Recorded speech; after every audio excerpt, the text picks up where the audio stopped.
Hello everyone, welcome back to the Samajik Guru channel. आज हम करने जा रहे हैं क्लास 8th के एग्रीकल्चर का प्रैक्टिस पेपर 1 और ये इंग्लिश मीडियम स्टूडेंट्स के लिए है। तो आइए हम सबसे पहले देख लेते हैं कि ब्लूप्रिंट जो है वो पेपर का किस तरीके का है। तो आपके लेसन नंबर 1, 2 और 3 से 1 मार्क का क्वेश्चन जो है, यानी कि जो एमसीक्यू है वो 2 आएंगे, फिलअप जो है वो 2 आएंगे और ट्रू फॉल्स जो है वो भी 2 आएंगे। 2 मार्क्स के क्वेश्चन 2, 4 मार्क्स के क्वेश्चन जो है वो 1 आएंगे। टोटल 14 नंबर का पेपर आपके फर्स्ट, सेकेंड और थर्ड लेसन से आएगा। ठीक है, इसी तरीके से फोर्थ, फिफ्थ और सिक्स्थ लेसन से भी 14 मार्क्स का पेपर आएगा। 7, 8 और 9 से भी 14 मार्क्स का पेपर आएगा और 10, 11 से आपको कोई भी ट्रू फॉल्स जो है वो नहीं आएगा। ठीक है, तो यहाँ पर जो है वो टोटल 8 नंबर का पेपर जो है वो आपका जो है वो 10th और 11th चैप्टर से आएगा। ठीक है, तो टोटल जो है वो आपका 50 मार्क्स का पेपर जो है वो है। तो आइए अब इसको स्टार्ट करते हैं। तो सबसे पहले जो पार्ट 1 है उसमें आपको ऑब्जेक्टिव क्वेश्चन जो है वो पूछे जाएंगे। ठीक है, और ये जो है वो 20 नंबर का है। ठीक है, हर क्वेश्चन जो है वो 1 मार्क्स का है। इसके अंदर आपको जो है वो ऑप्शनल टाइप क्वेश्चंस दिए गए हैं। ठीक है, यानी कि एमसीक्यूज दिए गए हैं, फिलअप्स दिए गए हैं और इसके अलावा जो है वो ट्रू फॉल्स जो है वो पूछे गए हैं। नेक्स्ट आ जाता है हमारा पार्ट बी या पार्ट 2 कह सकते हो आप। इसमें आपको जो है वो 2 मार्क्स के क्वेश्चन पूछे गए हैं। ठीक है, टोटल 7 क्वेश्चन है, हर क्वेश्चन 2 मार्क्स के हैं, सारे क्वेश्चन अटेम्प्ट करने हैं और वो टोटल 14 मार्क्स का है। इसी तरीके से पार्ट थर्ड जो है इसमें 4 मार्क्स के क्वेश्चन होंगे। आपको आंसर जो है 5 से 6 लाइंस के बीच में लिखना होगा। ठीक है, हर क्वेश्चन जो है वो 4 मार्क्स का है, तो टोटल जो है वो 16 मार्क्स का जो है वो पार्ट थर्ड आपका। इसके अंदर आपको जो है वो इंटरनल चॉइसेस मिलेंगी। ठीक है, और इंटरनल चॉइसेस आपको सेम चैप्टर से मिलेंगी। ठीक है, यानी कि जो फर्स्ट क्वेश्चन इसका है और जो सेकंड क्वेश्चन है दोनों एक ही चैप्टर से जो है वो लिए गए हैं। ठीक है, तो आइए अब इसके सॉल्यूशंस जो है वो देख लेते हैं। सबसे पहले पार्ट 1 को सॉल्व कर रहे हैं। सबसे पहला क्वेश्चन आपसे पूछा गया है कि जो एसिडिक सॉइल होता है या एसिडिक लैंड होता है उसका पीएच वैल्यू जो है वो कितना होता है। ठीक है, तो लेस देन 7, तो पीएच वैल्यू जो होगा वो 7 से कम होगा। नेक्स्ट जो क्वेश्चन है आपका उसमें पूछा गया है कि कौन सी साइट जो है उसको यूज किया जा सकता है जमाबंदी को देखने के लिए, तो वो है www.plrs.org.in। ठीक है, नेक्स्ट क्वेश्चन है how many grams of mushrooms are filled in polybags for marketing. Marketing के लिए पॉलीबैग्स में कितना मशरूम जो है वो उसकी कितनी क्वांटिटी होती है जो भरी जाती है, तो 250 ग्राम। ठीक है, नेक्स्ट क्वेश्चन है which species of the bee was reared earlier in India. पुराने टाइम में इंडिया में किस तरीके की जो मधुमक्खियां हैं उनको पाला जाता था, तो इंडियन बीज को पाला जाता था। नेक्स्ट है आपका कि सोयाबीन में कितने परसेंटेज जो है वो प्रोटीन पाया जाता है, तो 35 से 40% तक उसमें प्रोटीन होता है। नेक्स्ट क्वेश्चन है आपका who is considered as head of farm machinery. Farm machinery का जो मुखिया है या हेड है वो किसे माना जाता है, तो वो ट्रैक्टर को माना जाता है। लास्ट एमसीक्यू है आपका for how much times fruits are expose to ethylene gas in enclose chamber.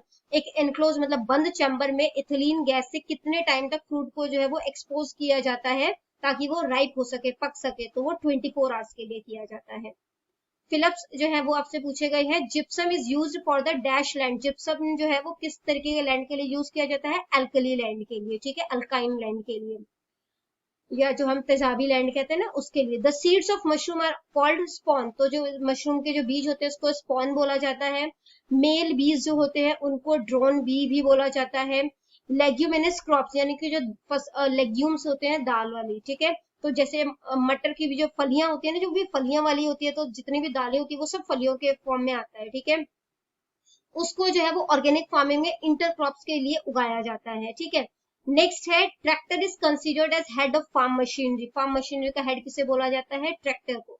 Commercial scale पर फ्रूट्स को किसके द्वारा पकाया जाता है, इथिलीन गैस के द्वारा। अगर गैस पूछा जाए तो इथिलीन, अगर केमिकल पूछा जाए तो कैल्शियम कार्बाइड। ठीक है, गुलशर्फी is the flower of the dash season. गुलशर्फी जो है वो कौन से मौसम में ये फूल जो है वो उगता है, ये विंटर सीजन में उगता है। नेक्स्ट आपसे पूछा गया है ट्रू फॉल्स। ठीक है, तो इसमें बोला गया है जो पीएच वैल्यू है वो 7 से 8 होनी चाहिए गुड कंपोस्ट के लिए, एक अच्छी खाद के लिए जिसका पीएच वैल्यू जो है वो 7 से 8 के बीच में होना चाहिए, तो ये बिल्कुल सही है। ठीक है, जो पंजाब का जो मेन फसल है, ठीक है, वो चावल और मतलब कि गेहूं है। ठीक है, यानी कि चावल और कनक है, तो ये सही है। In organic farming the fertility of the land is reduce. Organic farming में, ऑर्गेनिक फार्मिंग क्या होता है, जहां पर जो है वो हम केमिकल्स वगैरह का इस्तेमाल नहीं करते। ठीक है, तो वहां पर जो है वो कह रहे हैं कि फर्टिलिटी जो है वो लैंड की कम हो जाती है, तो नहीं होगी। ठीक है, तो ये फॉल्स है। The tractor should always be parked in neutral gear while storing it. तो जब ट्रैक्टर को जो है वो स्टोर किया जाता है, काम खत्म हो गया, उसको रखने जा रहे हो, तो उसको हमेशा न्यूट्रल गियर में जो है वो स्टोर किया जाता है, तो ये सही है, ठीक है। सनफ्लावर जो है वो विंटर का फ्लावर है, ये गलत है। और conventional energy sources are unlimited, जो कन्वेंशनल सोर्स एनर्जी सोर्स है यानी जो परंपरागत ऊर्जा के स्रोत है वो अनलिमिटेड है, ठीक है, उसको आप कितना भी यूज कर लो खत्म नहीं होंगे, तो ये गलत है। जैसे कि कोयला हो गया, पेट्रोल हो गया, ये एक टाइम के बाद खत्म हो जाएंगे, ठीक है।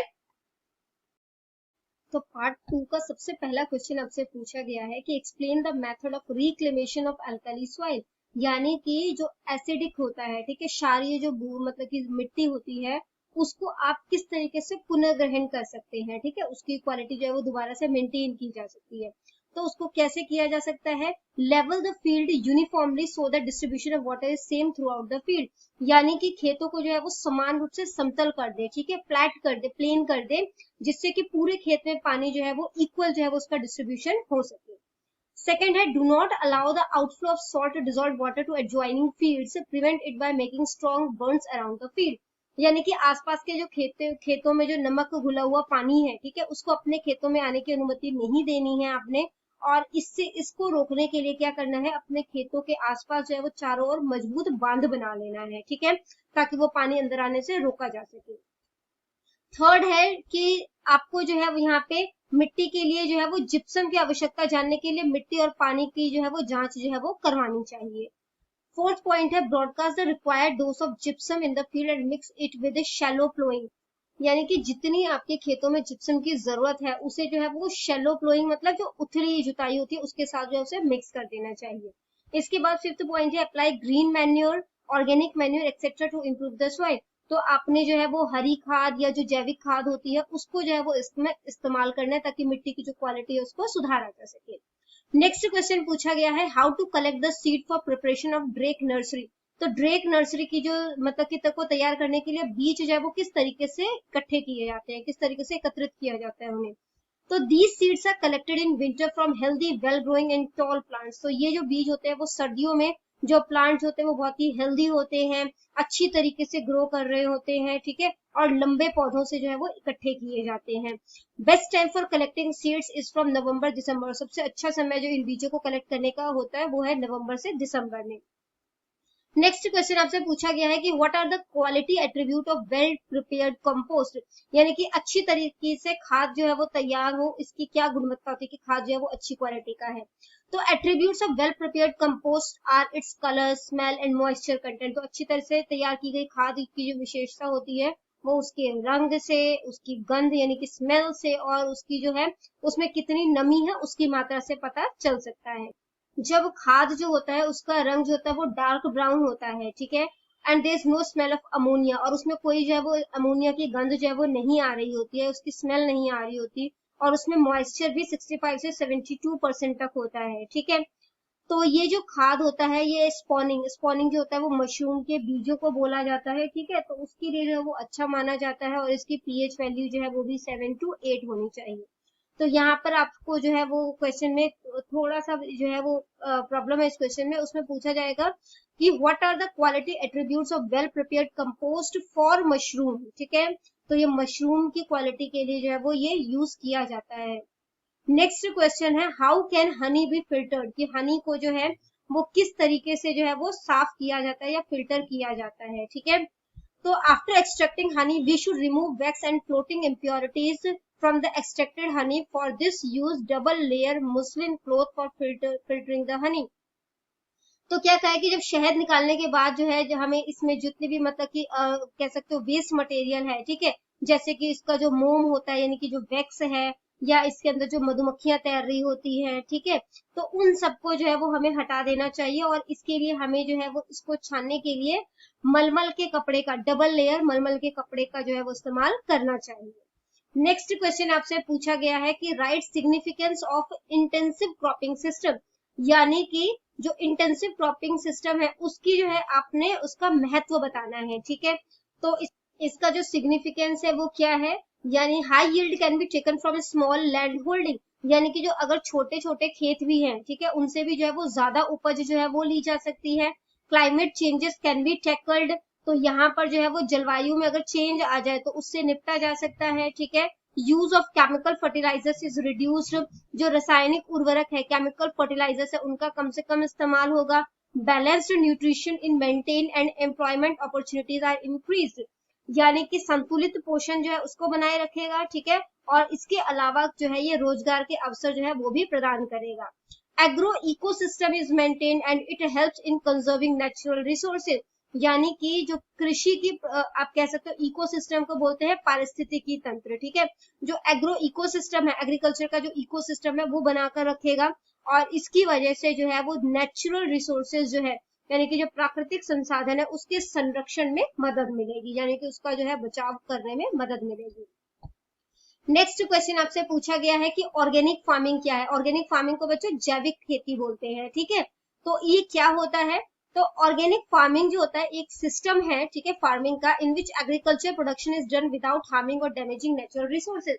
तो यहाँ पे खेती जो है वो इस तरीके से की जाती है कि नेचुरल रिसोर्स यानी प्राकृतिक संसाधन को कोई नुकसान नहीं पहुंचाया जाता, जैसे कि हवा, पानी, मिट्टी, इनको कोई नुकसान नहीं पहुंचाएंगे, ठीक है। और इसके अलावा जो है जो केमिकल फर्टिलाइजर्स हैं या हर्बिसाइड्स है, फंगीसाइड्स है, इंसेक्टिसाइड्स है, इनका इस्तेमाल भी खेती में नहीं किया जाता।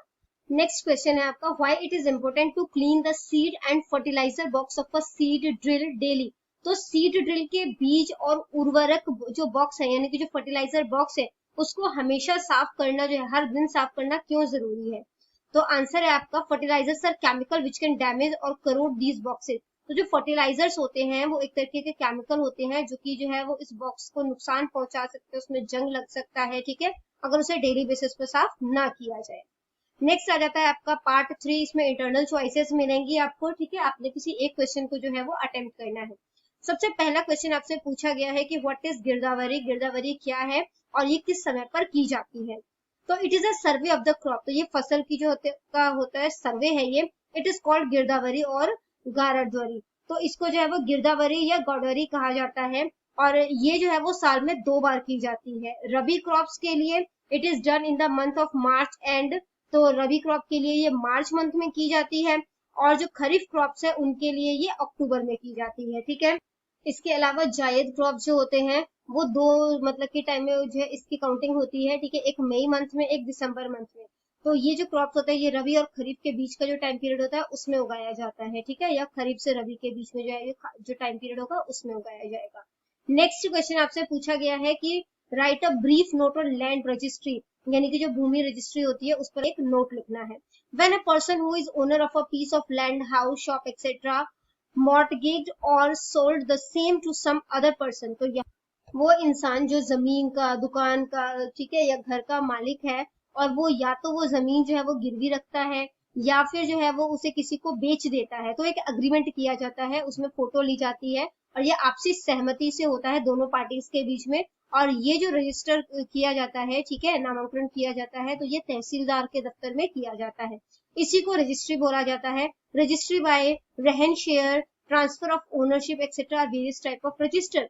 तो जो रजिस्ट्री बाय होता है, रहन शेयर है या जो स्वामित्व है, ठीक है, कि इसका स्वामी अब कोई और बन गया है, इसका जो हस्तांतरण है, ठीक है, कि जैसे कि पेरेंट्स से बच्चों को जाता है जो प्रॉपर्टी, तो वो ट्रांसफर ऑफ ओनरशिप है, ठीक है, तो वो जो है रजिस्ट्रीज के ऑफिस में जो है वो की जाती है, ठीक है। इसके अलावा मालिकाना हक जो है वो वैसे भी, जैसे आप किसी को बेचोगे तो आपकी जमीन जो है वो उसका मालिकाना हक जो है वो किसी और के पास होता है, तो ऐसे भी जो है वो ट्रांसफर किया जाता है। नेक्स्ट आपसे क्वेश्चन पूछा गया है कि how the solar energy can be used in different veg, यानी कि जो सोलर एनर्जी है उसका उपयोग आप अलग अलग तरीकों से कैसे कर सकते हो, ठीक है। तो sun is the ultimate source of energy in the world, तो सूरज जो है हमारे वर्ल्ड में जो है वो अल्टीमेट सोर्स है, ठीक है, यानी कि ऊर्जा का परम स्रोत है। Plants make their own food in sunlight and living being take their food from the plants. तो प्लांट जो होते हैं वो अपना खाना खुद बनाते हैं सनलाइट के प्रेजेंस में, और वही खाना जो है वो बाकी के लिविंग बीइंग्स जो है वो खाते हैं।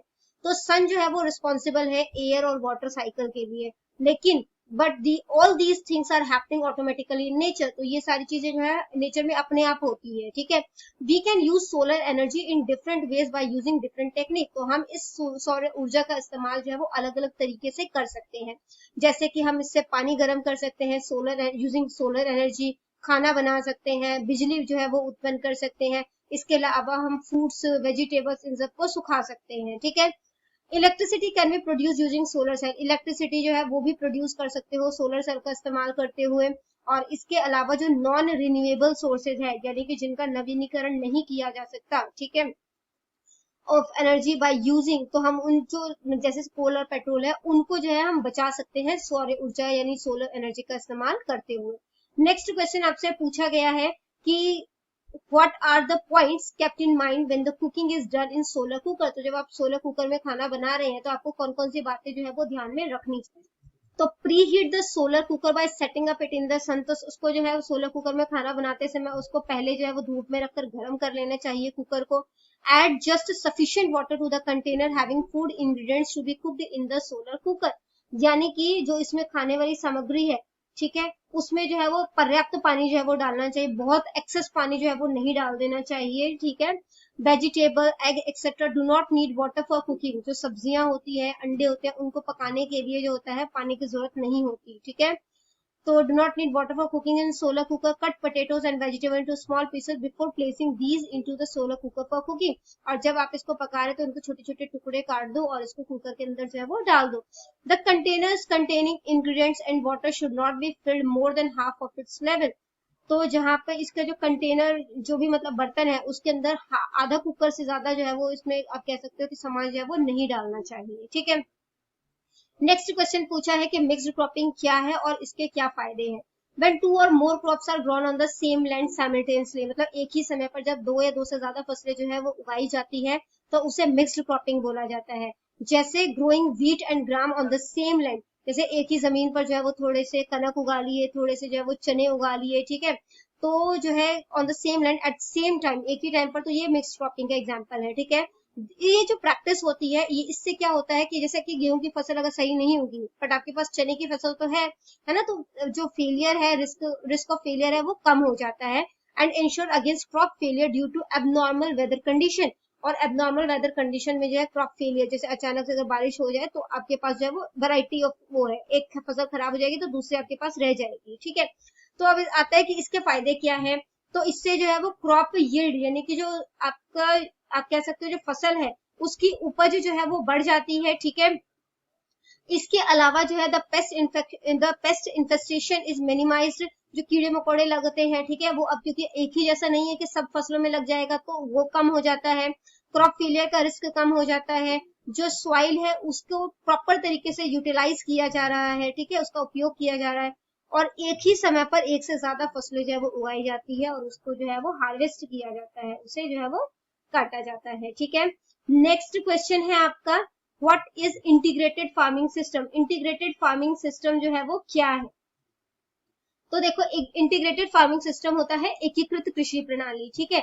अब an integrated farming system a farmer can adopt one or two additional enterprises other than agriculture, तो यहाँ पे जो है वो एक किसान जो होता है वो एक से ज्यादा जो है वो काम जो है वो अपने लिए जो है वो चूज कर लेता है जो कि उसकी जमीन से ही रिलेटेड होता है, ठीक है। This way farmer can increase his income, और इस तरीके से वो अपनी इनकम को बढ़ा लेता है और उसके जो फैमिली मेंबर्स होते हैं वो इसके काम में हेल्प करते हैं, ठीक है। Help in meeting the nutritional food requirement of the family, तो यहाँ पे जो है वो फैमिली की रिक्वायरमेंट जो है वो भी पूरी हो जाती है खाने पीने की। तो वो कौन कौन से जो है वो आप कह सकते हो कि उद्यम जो है वो अपना सकते हैं, जैसे कि मछली पालन हो गया, ठीक है, फलों की खेती हो गई, इसके अलावा सब्जियों की खेती हो गई, डेयरी फार्मिंग, दूध जो है वो बेचना शुरू कर दिया, रैबिट फार्मिंग हो गई यानी कि खरगोश को पालना शुरू कर दिया, पिग को पालना शुरू कर दिया, गोट को पालना शुरू कर दिया, मधुमक्खी पालन कर दिया, ठीक है, या पोल्ट्री फार्मिंग, मुर्गियों को पालना जो है वो शुरू कर दिया एग्स के लिए, मीट के लिए। इसके अलावा एग्रो फॉरेस्ट्री जो है वो पॉपुलर जो है लाइक पॉपुलर, तो यहाँ पर जो है वो एग्रो फॉरेस्ट्री जो मतलब कि जो एग्रीकल्चर फॉरेस्ट्री रिलेटेड जो होता है कुछ पेड़ जैसे पॉपुलर के पेड़ होते हैं वो लगाना शुरू कर दिया। नेक्स्ट क्वेश्चन पूछा गया है कि फ्रूट और वेजिटेबल के खराब होने के क्या क्या कारण है, ठीक है। तो बहुत there can be many reason behind the spoilage of vegetables and fruits, बहुत सारे कारण हो सकते हैं इसके लिए। Produce damage and injure during harvesting, storing, grading and transportation etcetera, तो फसल जो है वो मतलब कि जो फ्रूट्स वेजिटेबल्स हैं ये कब तो खराब होते हैं जब उनको जो है वो काटा जाता है, ठीक है, यानी कि जो कटाई के टाइम में, इनको स्टोर यानी कि भंडारण के टाइम में, ठीक है, ग्रेडिंग के टाइम में, या ट्रांसपोर्टेशन जो एक जगह से दूसरी जगह लेकर जाते हैं, तो काफी ज्यादा जो है वो नुकसान हो जाता है। इस नुकसान को प्रोसेसिंग के जरिए जो है वो कम किया जा सकता है। This loss can be 30 to 40%, ये लॉस जो है वो 30 to 40% तक हो सकता है। One can get more income from processed products, और अगर इसको प्रोसेस्ड कर दिया जाए, ठीक है, तो इससे जो है वो इनकम जो है वो ज्यादा बढ़ाई जा सकती है। जैसे कि वेजिटेबल और fruits are perishable and their spoilage is easy, तो जो फल होते हैं, सब्जियां होती हैं, ये खराब होने वाली चीजें हैं, ठीक है, और इनका खराब होना जो है वो जल्द आसान होता है, क्योंकि जल्दी जैसे थोड़ा सा धूप पड़ा या बारिश हुई तो ये खराब हो जाएगा। तो कुछ इंसेक्ट बर्ड्स होते हैं वो भी इनको जो है वो खराब कर देते हैं। इसके अलावा जैसे उसमें जो फ्रूट्स वेजिटेबल में उल्लियां लग जाती हैं, ठीक है, या जो है वो सड़ना शुरू हो जाते हैं, तो इनको जो है वो प्रोसेसिंग के जरिए कम किया जा सकता है। Thus there are many reasons behind. तो फ्रूट और वेजिटेबल्स के खराब होने के और भी बहुत सारे रीजन हो सकते हैं। आगे बढ़ने से पहले आपसे एक रिक्वेस्ट, अगर आपको हमारी वीडियोस पसंद आती है, हमारी वीडियोस आपके लिए किसी भी तरीके से हेल्पफुल है, तो हमारे चैनल को अभी सब्सक्राइब कीजिए। और लास्ट क्वेश्चन है आपका, what is the importance of processing of fruits and vegetable, यानी कि जो फ्रूट्स और वेजिटेबल का प्रोसेसिंग होता है उसकी क्या अहमियत है, ठीक है। Produces damage and injured during harvesting, तो जो हम मतलब कि उपज होती है वो हार्वेस्टिंग के टाइम पे, स्टोरिंग यानी कि जो उपज है, ठीक है, वो हार्वेस्टिंग यानी कि कटाई के टाइम पे, स्टोरिंग यानी भंडारण के टाइम पे, ग्रेडिंग के टाइम पे या ट्रांसपोर्टेशन के टाइम पे काफी ज्यादा उनको नुकसान पहुंचता है। और इस लॉस को जो है वो काफी हद तक प्रोसेसिंग के जरिए जो है वो कम किया जा सकता है, ठीक है। ये this loss can be 30 to 40%, तो ये जो लॉस होता है वो 30 to 40% तक का हो जाता है अगर इसको जो है वो प्रोसेसिंग के जरिए ना ठीक किया जाए। Only 2% of total produce is processed, तो सिर्फ 2% जितना भी उत्पाद होता है उसका सिर्फ 2% जो है वो प्रोसेस्ड किया जाता है। Therefore, to get vegetables and fruit in off-season, storing and processing is necessary. तो अगर हम जो है वो ऑफ सीजन में भी उस फ्रूट और वेजिटेबल को एंजॉय करना चाहते हैं, तो उसको प्रोसेसिंग करना जो है वो बहुत ज्यादा जरूरी है। तो प्रोसेसिंग का मतलब होता क्या है, प्रसंस्करण, यानी कि उसको सेव किया जाता है, या तो ड्राइंग के जरिए, ठीक है, या अचार बनाकर, मुरब्बा बना के, किसी भी तरीके से आप इस तरीके से स्टोर करोगे। This occupation can be adopted at small scale और लार्ज स्केल, तो इस तरीके के जो ऑक्यूपेशन है यानी जो काम और धंधे हैं उसको जो है वो बड़े लेवल पर भी और छोटे लेवल पर भी जो है वो अपनाया जा सकता है। तो कुछ प्रोसेस्ड प्रोडक्ट है जैसे स्क्वैश बना के बेचना, सिरप हो गया, जैम बनाते हैं, पिकल्स यानी अचार बनाते हैं। One can set more income from process product, तो अगर कोई चाहता है तो वो इससे जो है वो ज्यादा इनकम जो है वो भी जनरेट कर सकता है प्रोसेस्ड सामानों को बेच के।